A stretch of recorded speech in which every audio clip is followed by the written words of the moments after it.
Hey, it's Mr. George, and today we're going to review some study strategies or strategies that you can use to help you learn better in school. So, first thing I want to talk about is the agenda book.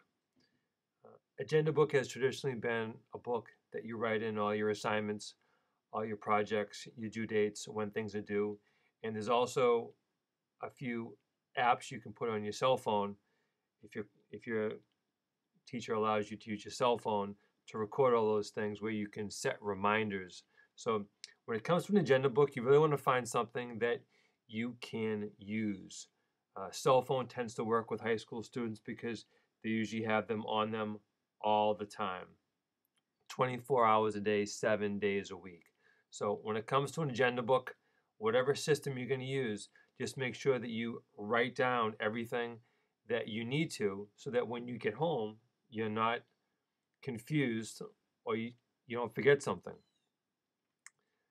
So at school, one thing I recommend is with an agenda book, and that's why in my high school, students receive one on the first day.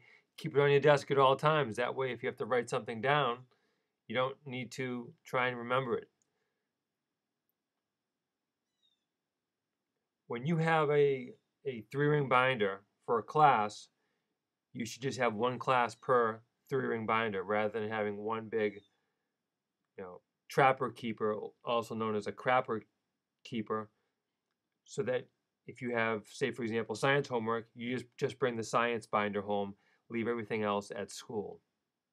If you need extra help, all you gotta do is ask for it. Really important that students advocate for themselves. So if you have questions, either ask in class. If you don't feel comfortable in class, find a teacher before school, during a free period, after school, send them an email. However way that the teacher requires you to communicate with him or her, find ways of asking questions so you can get your questions answered. And you should always check your grades. A lot of schools, including mine, have our grades online, so you have access to them, at home, at school, on your cell phone. And if you do miss a class, it really is your responsibility to kind of follow through and find out what you missed. Because chances are you did miss something. All right, when it comes to homework, make sure that you have a certain time that you designate so you can get your work done. Some students probably do it before school, others do it right when they get home, others do it before supper, after supper. It really depends on your own schedule.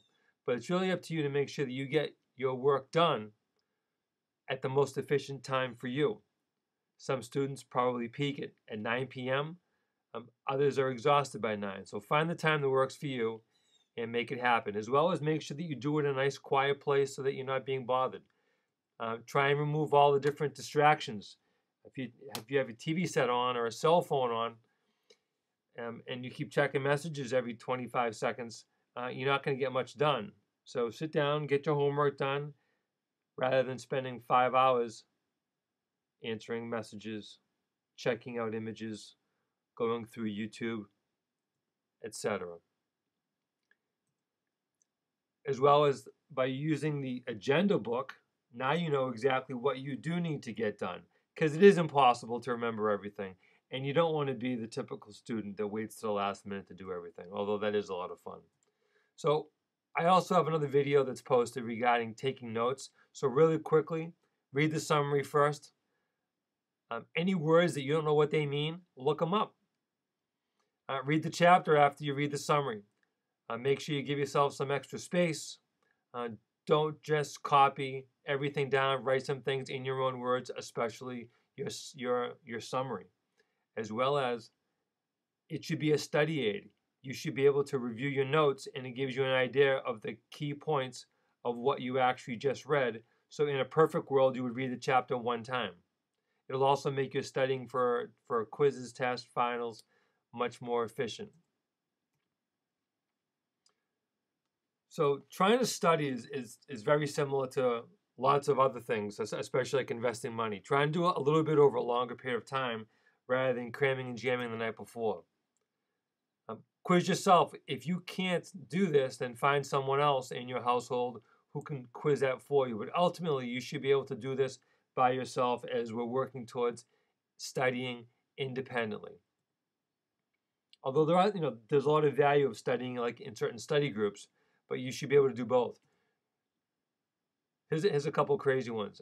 Review your notes, read your notes, rewrite your notes. By rewriting your notes, you're actually writing things down. It's giving you a deeper level of understanding because you're seeing it again.